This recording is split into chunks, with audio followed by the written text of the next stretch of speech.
الرحمن الرحيم. أسعد الله صباحكم بكل خير يا شباب المستقبل.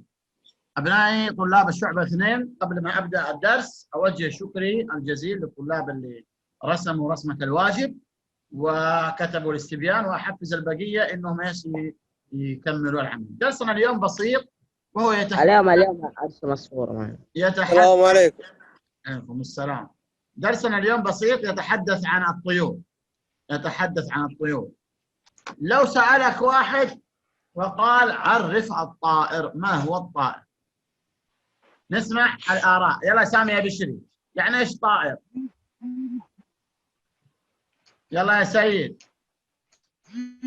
لا هذا سؤال. الطيور لها جنحان وجسمها خفيف وريش وأجنحة.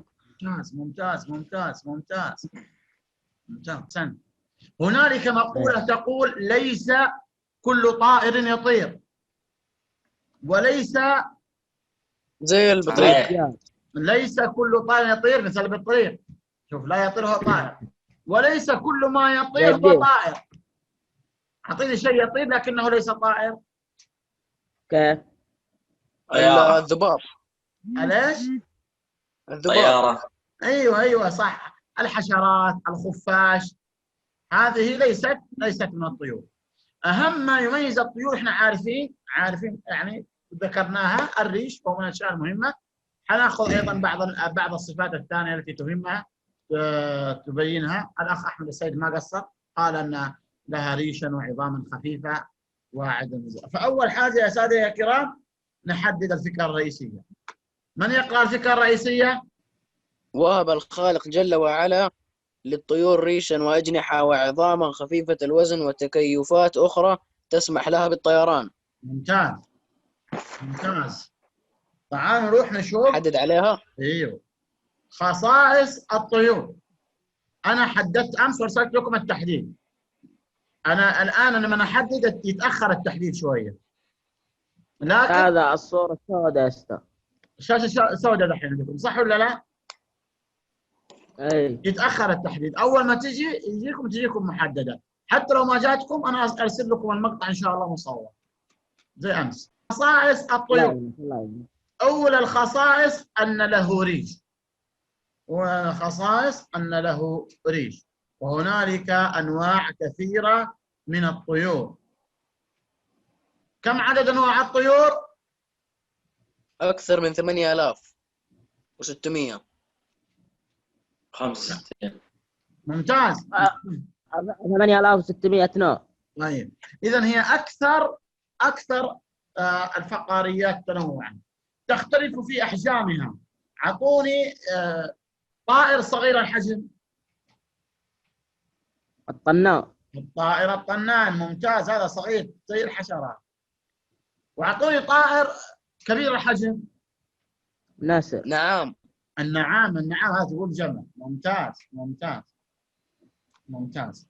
اذا تختلفوا في طلعت الصورة دحين. ممتاز. تعال نروح نشوف الان وجه الشبه بينها وبين الزواحف. ما في شبه. الا في شبه. ثبتت. لا مو ثابت. جلد الزواحف ايش فيه؟ ايوه، ماذا يميز جلد الزواحف؟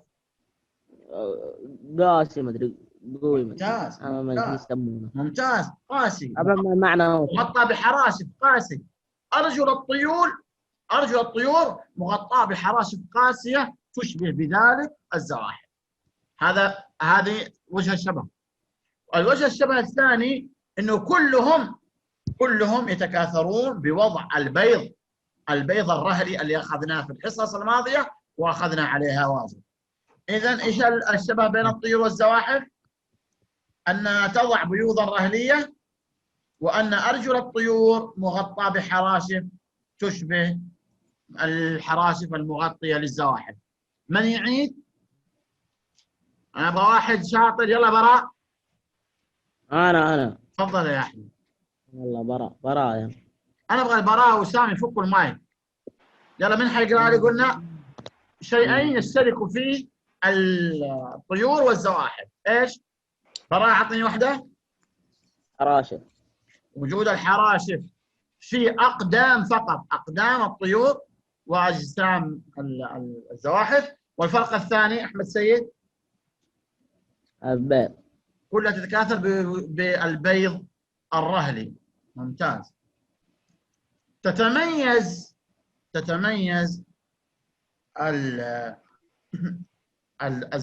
الطيور بعدة تكيفات ساعدتها على الطيران.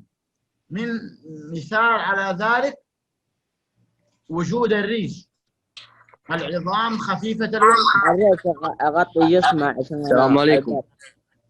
عليك السلام. معلش يا استاذ على هذه التاخير. فائدة الريش. حياك الله يا احمد، حياك الله يا احمد. ان تصل متاخرا لا عاد روح 5 دقائق تعال. الريش فائدة إنه يغطيها من البرد. نرجع صفحة كم استاذ؟ نرجع لموضوعنا. 51 في صفحه 51. 50.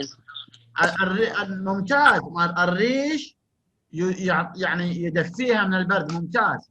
نريد ان ان نعطيكم معلومه انها ثابته درجه الحراره. درجه حرارتها ثابته وتتولد من داخل جسمها، لا تكسب الحراره من البيئه المحيطه. بالعكس، اذا كانت درجه حراره البيئه غير مناسبه فانها تهاجر الى بيئه اخرى. سمعنا كثيرا عن الطيور المهاجره. المخلوقات ثابته درجه الحراره تعريفها انها مخلوقات تولد حراره جسمها عن طريق العمليات الايضيه الخاصه بها. اذا تولد داخلي درجه الحراره فتعطينا الطاقه. جاكم سؤال: ما هو مركب الطاقه في الجسم؟ ايش سميناه؟ ابو 3 حروف. جمال ايش هو؟ مركب الطاقه. مركب ما هو المركب المسؤول عن الطاقه في جسمنا؟ الماده الكيميائيه اسمها ATP. جمال تسمعني؟ اي والله تذكرتها. طيب ATP. ايوه ATP الجزيء الكيميائي المهمة التي يعني ما يصلح واحد في الثانوية ويدرس أحياء وما يعرف ال ATP. ال ATP هو البنزين اللي يشغلنا. أوكي؟ كم درجة حرارة جسم الإنسان؟ 37. شاطر. 36. كم درجة حرارة جسم الطيور؟ 41. 41 درجة تقريبا. ممتاز. درجة الطائر 41 درجة. هذه الحرارة العالية نسبيا تساعد على استهلاك كمية كبيرة من ال ATP اللازم لانقباض العضلات خلال طيرانها. إذا الدرجة استاذ محمد 41 تمكن الطائر من استهلاك كمية من ال ATP. انتقل إلى صفحة اللي بعدها. استاذ محمد كيف هذه درجة الحرارة اللي الطيور 41 والإنسان من 36 إلى إيه؟ ما فهمت هذه النقطة. إيش بها؟ ما فهمتها؟ إيه؟ أنا أقول إنه إيه ما فهمت أستاذ. الدروس الماضية اللي حضرتك كنت غايب فيها، الزواحف والبرمائيات درجة حرارتها متغيرة. إذا كان الجو برد درجة حرارتها باردة، إذا الجو حار هي حارة، تختلف. لكن الطيور والثدييات درجة حرارتها ثابتة. وضربنا بذلك مثال في الإنسان 37 والطيور 41. بس نريد أن نعرف أن درجة حرارتها ثابتة سواء حار أو برد. عندنا الريش الكبير اللي احنا نشوفه دائما يسمى بالريش المحيطي لأنه يحيط بجسم الطائر. الريشة الواحدة عبارة عن قصبة، عن أنبوبة، وفيها تفرعات، وهذه التفرعات في هنالك زوائد متشابكة فيما بينها، خليها تشابه. إذا انظر معي إلى صفحة 52 الشكل 214 يبين لك بعض التكيفات التي ساعدت الطيور. أول شيء العظام خفيفة الوزن. شوفوا العظم فيه تجاويف خفيف وهذا يعطيه خفة في الوزن. أنت لو أخذت عظمة أرنب وعظمة دجاجة، ساق دجاجة، يمكن المقاس متقارب. السلام عليكم. السلام عليكم السلام. عليكم السلام. لو أخذنا عظمتين متساويتين في وعليكم السلام ورحمة الله. لو أخذنا عظمتين متساويتين في الحجم ووزناها نلاحظ أن عظام الطيور أخف. ليش؟ لأنها مملوءة بتجاويف سهلتها من الطيران. خلاص إذا كان الحجم خفيف ممكن أنه الهواء يشيله، ممكن يطير. الشيء الثاني أنواع الريش في هذه يا الصورة. عبد الجليل عندنا معلش عندي يحمل. عندي ريش محيطي وعندي ريش زغبي. وريش الزغبي هو ريش صغير يحيط بالجسم، يحيط بالجسم. المخلوقات الوحيدة التي يغطي جسمها ريش هي الطيور. ولذلك إذا جابوا لك كائن حي ما تعرفه ووجدت أن في جسمه ريش فهو طائر، فهو طائر. حتى البطريق طائر. ليش؟ لأنه في ريش. أستاذ ما شفت شيء. عرف الريش. أبدأ عرف الريش. الريش هو زوائد نمو متخصصة من جلد الطيور، وهي تتكون من مادة الكيراتين. الكيراتين، وهذا الكيراتين هو بروتين الذي يكون الشعر والأظافر في الإنسان. هذا يجي في اختبار. السؤال: ما هي وظيفة الريش؟ رابع سطر: للريش وظيفتان أساسيتان. إيش وظيفتان؟ الأولى، عبد الجليل، الريش يا شباب له وظيفتان، ما هما؟ الطيران والعزل. الطيران والعزل. الطيران والعزل. ما معنى العزل؟ ما معنى العزل؟ يعزل الصوت. الاتجاه حتى اللي يتجه. اتجاه يعني طيران. العزل معناه يعزل الهواء يا استاذ. العزل معناه يعزل. خلي كلامنا منظم. يقول لك عزل تقول له أستاذ كل واحد يقول كلمة فاهمنا. الماء يا استاذ، الماء. خلي كلامنا منظم. العزل هو أنه يعزل درجة حرارة الطائر عن البيئة المحيطة فيحافظ على درجة حرارتها. إذن ما معنى عزل؟ معناها يمنع فقدان درجة الحرارة من الجسم ويحافظ عليها 41. أنواع الريش: عندي ريش محيطي. عندي الريش المحيطي وهو الذي يحيط بالريش المحيطي، وهو الريش الكبير الذي يحيط بالطائر. هنالك نوع آخر من الريش يسمى الريش الزغبي، وهو ريش ناعم موجود تحت الريش المحيطي، يكون بشكل واضح في الطيور حديثة الولادة. أحد شاف كتاكيت الدجاج أول ما يكون معاها ما شاء الله شعرها رهيب، مو شعر ذاك، هذاك ريش، ريش زغبي خفيف. إذا كبرت ينمو بجانبه شعر ريش محيطي ويكون خلاص حيوان كبير. الآن هذا من مادة كيراتين يحتاج إلى ترطيب، وذلك لوجود غدة زيتية توجد بالقرب من قاعدة الذيل، غدة مسؤولة عن إفراز الزيت. هذا الزيت تقوم الطيور بتزييد ريشها، فأول شيء يكون رطب ويكون مقاوم للماء، ولذلك تلاحظ بعض الطيور تنقض على الأسماك داخل الماء وتعود الطيران مرة أخرى. ليش ما ابتل الريش بالماء؟ لأنه ريشها مغطى بطبقة زيتية خرجت من الغدة الزيتية. من التكيفات الأخرى العظام خفيفة الوزن، وهذه في صفحة 53.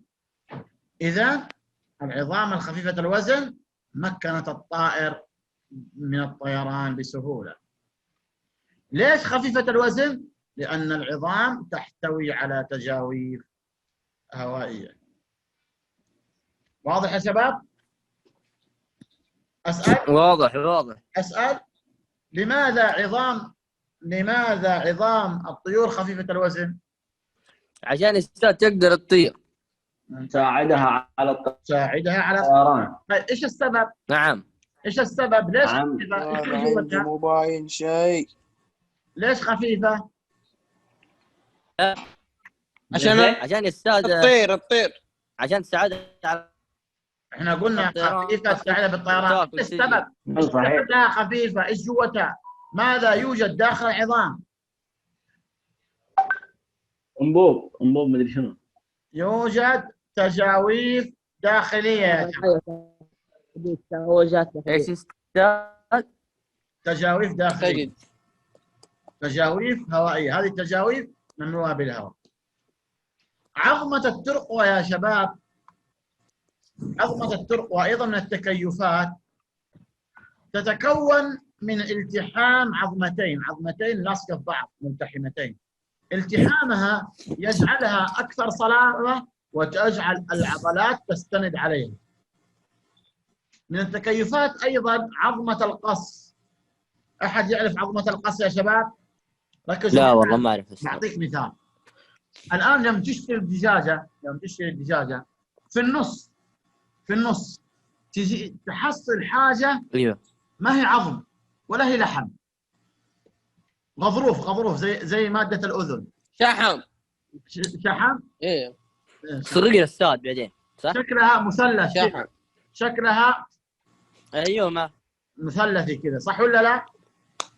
ايه ايوه هذه اسمها عظمة القص، توجد في صدر الطائر. أنا من عظمة القص أعرف الطائر يطير ولا يطير. إذا كانت عظمة القص عظمة صلبة زي الحمامة، لو قصيناها تحس أن هذه عظمة ليست غضروفية، فهي قوية وتستند عليها العضلات بقوة فتجعل الطائر قادر على الطيران. لكن لو كانت عظمة القص غضروفية فإنها لن تعطيها القوة الكافية للطيران لمسافات عالية، حصلها تنقص كذا مترين لو في حالة الخطر. إذن عظمة القص هو عظم كبير تستند العضلات عليه، وهذا يساعد على الطيران. من التكيفات الأخرى الأكياس الهوائية. تعالوا نشوف يا شباب التنفس في الطيور. طبعا الطيور تحتاج كمية كبيرة من الأكسجين لأنها تطير لمسافات عالية، إذن هي تحتاج كميات كبيرة من الأكسجين، ولذلك الله سبحانه وتعالى جعل في جسمها أكياس هوائية. هذه أكياس هوائية خلفية. شوف معايا الرسمة في أعلى الصفحة. شوف معايا الرسمة في أعلى الصفحة، هتلاحظ إنه في عندنا أكياس خلفية. أول ما يدخل الهواء في عملية الشهيق لا يذهب إلى الرئتين، وإنما يذهب إلى الأكياس الخلفية، والهواء اللي كان موجود في الكيس يخرج إلى الرئتين ويتم تبادل الغازات. وجود الهواء في جسم الطائر أيضا يساعده على أنه يكون أكثر خفة ويساعد على حمله في الهواء. واضح يا شباب؟ واضح. ننوه إلى واضح. فين أحدد يا أستاذ؟ صفحة 52 الفقرة الثانية. حددتوا شيء؟ يا جمال لا تسأل عن التحديد، تجيك الصورة محددة. الأكياس الهوائية قلنا كمل. الأكياس الهوائية تساعد الطائر على الطيران وتخزن الهواء. تفضل. صفحة 53 آخر الكتاب عن الدوران. نحدد جملة واحدة فقط. نحدد جملة واحدة فقط، هي أنه أهم حاجة فيها أن قلب الطيور مكون من كم حجرة؟ يعرفها براء، هذه سهلة. براء 4 حجرات. 4 حجرات. طيب وفي البرمائيات كم حجرة؟ 3. وفي الأسماك كم حجرة؟ في الأسماك كم حجرة؟ عبد العزيز طالب. هلا. كم حجرة في الأسماك؟ 2 ممتاز، 2. نروح إلى صفحة 54. 50. التغذية والهضم. طيب يا شباب، في التغذية والهضم نحدد نقطتين. رابع سطر. تحتوي الطيور على حجرة لتخزين الطعام تسمى الحوصلة، توجد أسفل المريء. إيش فائدتها؟ تخزن الغذاء. إذا عرف الحوصلة. هي حجرة لتخزين الغذاء. وأيضا في عندنا كيس سميك يسمى القانصة، والقانصة تحتوي على أحجار صغيرة تقوم بطحن الطعام. أنا بسألكم سؤال، أيهما أكثر الأسنان في الصقر ولا الأسنان في الحمامة؟ إنسان. ها؟ عيد. أيهما أكثر؟ صادر. أسنان الصقر ولا أسنان الحمامة؟ صقر أنا أقول. الصقر. ممتاز. براء. ها أجب على السؤال. أي سؤال؟ أيهما أكثر أسنان الحمامة أم أسنان الصقر؟ الصقر. أحسنتم، أشكركم على المشاركة، لكن جوابكم غلط.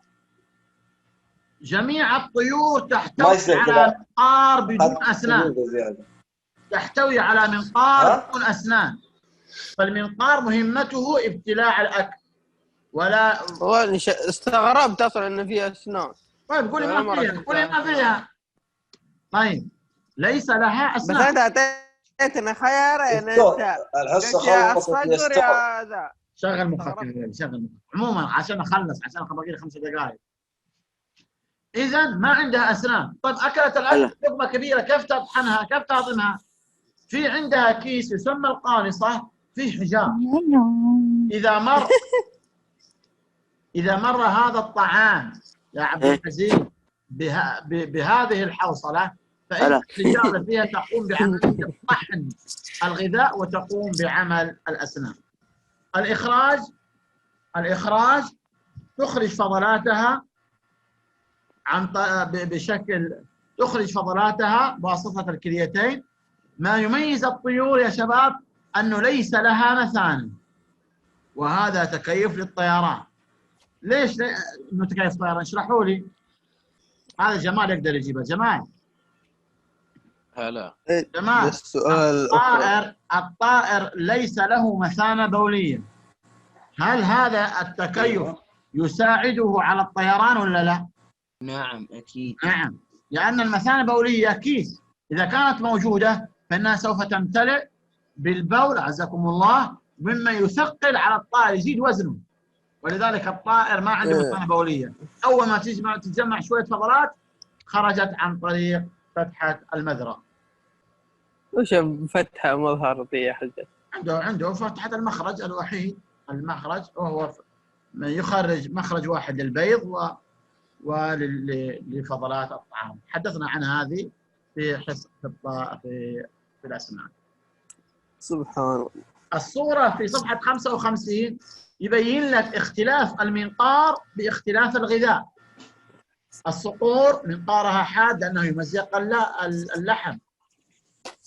البتع منقاره كيسي حتى يغرف الماء الذي يحوي على أسماك. بعض الطيور منقارها طويل حتى تقع الأسماك والحشرات. كل واحد وظيفته معاه. تمام. الإحساس في الطيور، ما يميز الإحساس في الطيور يا شباب أنه معاها بصر حاد. لها عينان على جانبي الرأس تجعلها أن ترى بزاوية 360 درجة، تقدر تشوف من جميع الجهات. أيضا البوم عنده حاسة سمع قوية. البوم حاسة سمع قوية، هذا الجهاز العصبي والإحساس. التكاثر بشكل سريع، الإخصاب في الطيور داخلي وتضع البيض. عندها عدة سلوكات تكاثرية، منها تحديد منطقة التكاثر، بعضها لا تتكاثر إلا في منطقة معينة تسافر لها. تحديد شريك التزاوج، بعض الطيور يأخذ شريك واحد يتزاوج معه ويبقى معه طول حياته. الناس اللي يربون حمام يحط كل زوج مع بعض، لكن بعض الطيور لا، عندها الموضوع عادي.